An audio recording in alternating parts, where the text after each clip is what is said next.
Дзень добры, гэта студыя 14 і тут мы размаўляем пра аператарскія прыёмы. Адзін прыём, некалькі вашых хвілін і шмат фільмаў.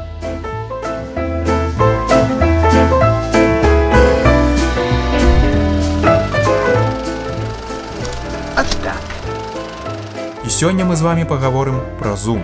Zoom унікальны прыём, таму што мы не маем такога аналага ў нашым чалавечым вопыце. Зрабіць так сваім зрокам мы не можам. Зум – гэта змена фокуснай адлегласці аб'ектыва. Мы набліжаем альбо аддаляем здымаемы аб'ект сродкамі оптыкі. Гэта адбываецца за кошт перамяшчэння асобных лінз адносна адна адной у самім аб'ектыве. І такім чынам мы мяняем поле зроку. Чего? Ёсць розныя тыпы зуму. І гэта быў прыклад долі зум з другой часткі «Вартавыя галактыкі». Упершыню такая тэхніка была выкарыстана ў 58 годзе ў фільме Альфрэда Хічкока «Галавакружэнне». Але пра долі зум мы з вами пагаворым больш падрабязна ў наступны раз. Зум бывае як павольным, так і хуткім, рэзкім. Такі зум у кінаіндустрыі называецца крэш-зум. Але пачнем па парадку.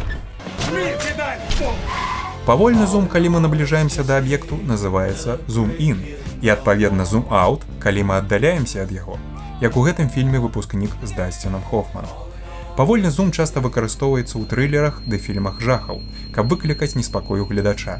І Стэнлі Кубрык разам з аператарам Джонам Олкатам проста майстры гэтай тэхнікі. Адсоткаў 25 фільма «Зянне» яны знялі з дапамогай гэтага прыёму.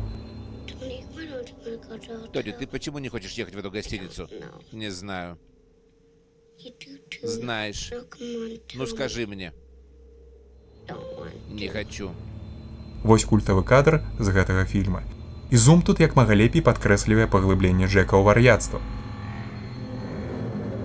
Але, канешне, на гэтым выкарыстанне зуму не сканчаецца.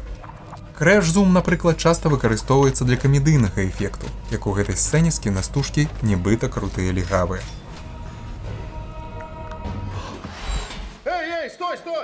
Так і для драматычнага эфекту. Квенцін Таранціна разам са сваім аператарам Робертам Рычардсонам проста нашпігавалі Джанга Вызвалены гэтым прыёмам. Нас растили как нигера.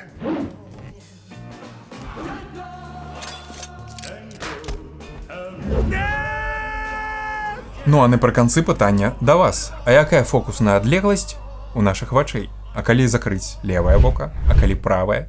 Пішыце свае меркаванні і варыянты ў каментарах. Ну і не забывайце падпісвацца. З вами быў Ягор. Да сустрэчы.